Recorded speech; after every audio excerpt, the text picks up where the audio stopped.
Hanggang ngayon ay sariwa pa rin sa'king alaala ang mga araw na nagdaan na ikaw ang aking kasama.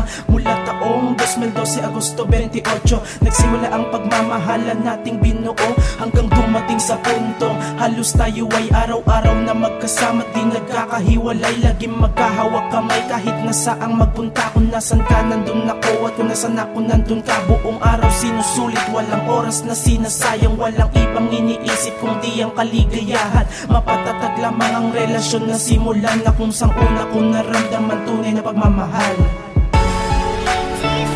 Sana noon ko pa nasabi na mahal kita, at sana ngayon kasama pa din kita.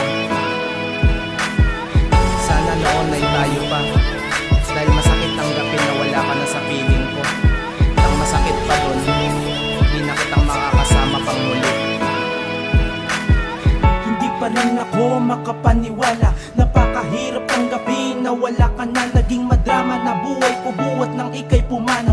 Kung maibabalik ko lang sana ang mga araw, kung di lang sana ako nagganap ng iba noon.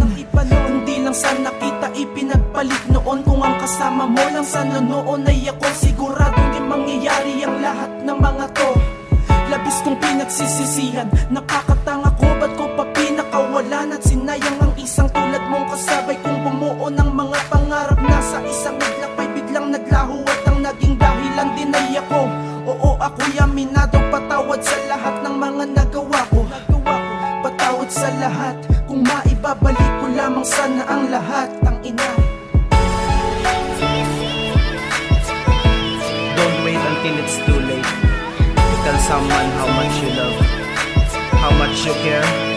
Because when they are gone, no matter how loud you shout and cry, they won't hear you anymore.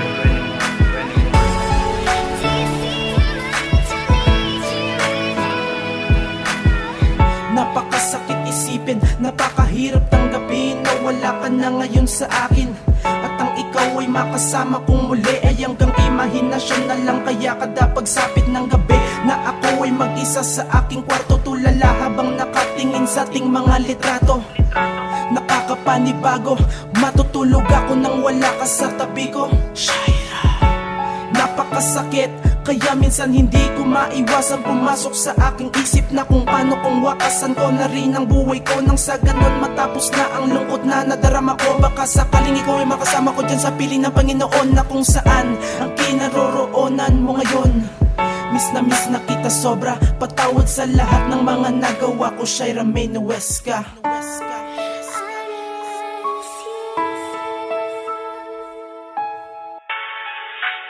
Sa isang babaeng mahal ko lang, naranasan umiyak sa harapan niya. Sa kanya ko lang naranasan umibig na walang kasing saya. Nang dahil sa kanya, alam ko na kung ano ang pag-ibig. Siya ang babaeng sumabay sa akin na umiyak sa isang tabi. Siya lang ang babaeng napasulyap at napaibig ako sa isang sulyap niya. Nabighani ako. Ang sarap palang mabuhay na ikaw ang kasama ko. Sana mapatawad mo ang puso kong nabigo sa'yo. At ikaw yon, Shaira May Nuesca, Forever Love.